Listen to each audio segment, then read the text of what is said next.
ആറ്റുകാൽ ഭഗവതി ക്ഷേത്രത്തിലെ ലോകപ്രസിദ്ധമായ പൊങ്കാല മഹോത്സവത്തോടനുബന്ധിച്ച് വഡോദരയിലെ പ്രശസ്തമായ സമ അയ്യപ്പ ക്ഷേത്രത്തിലും പൊങ്കാല സമർപ്പണം ഭക്തിനിർഭരമായി നടന്നു.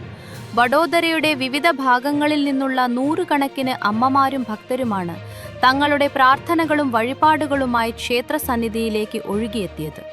രാവിലെ പ്രത്യേക പൂജകളോടെയും പ്രാർത്ഥനകളോടെയുമാണ് ചടങ്ങുകൾക്ക് തുടക്കമായത്. തുടർന്ന് ക്ഷേത്രം മേൽശാന്തി സുധീർ നമ്പൂതിരിപ്പാട് പണ്ടാര അടുപ്പിലേക്ക് അഗ്നി പകർന്നതോടെ ക്ഷേത്ര പരിസരത്തൊരുക്കിയിരുന്ന അടുപ്പുകളിൽ ഭക്തർ ഭക്തിപുരസ്സരം പൊങ്കാല സമർപ്പിച്ചു. ശരണമന്ത്രങ്ങളാലും ദേവീസ്തുതികളാലും മുഖരിതമായ അന്തരീക്ഷത്തിലാണ് പൊങ്കാല നിവേദ്യ ചടങ്ങുകൾ പൂർത്തിയായത്. നാട്ടിലെ പൊങ്കാല മഹോത്സവത്തിൽ നേരിട്ട് പങ്കെടുക്കാൻ കഴിയാത്ത പ്രവാസികൾക്ക് ഈ ചടങ്ങ് വലിയൊരാശ്വാസമായി മാറി. ക്ഷേത്രം president Shri Mohan B Nair, secretary Shri Shailesh G Nair എന്നിവരുടെ നേതൃത്വത്തിലുള്ള ഭരണസമിതിയാണ് മഹോത്സവ ചടങ്ങുകൾക്ക് ചുക്കാൻ പിടിച്ചത്.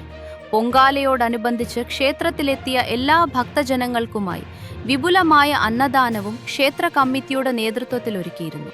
വഡോദരയിലെ മലയാളി സമൂഹത്തിന്റെ കൂട്ടായ്മയുടെയും അടിയുറച്ച ഭക്തിയുടെയും നേർക്കാഴ്ചയായി ഇത്തവണത്തെ പൊങ്കാല മഹോത്സവം മാറി. ചടങ്ങുകൾ വൻ വിജയമാക്കാൻ സഹകരിച്ച എല്ലാ ഭക്തജനങ്ങൾക്കും കമ്മിറ്റി ഭാരവാഹികൾ നന്ദി അറിയിച്ചു.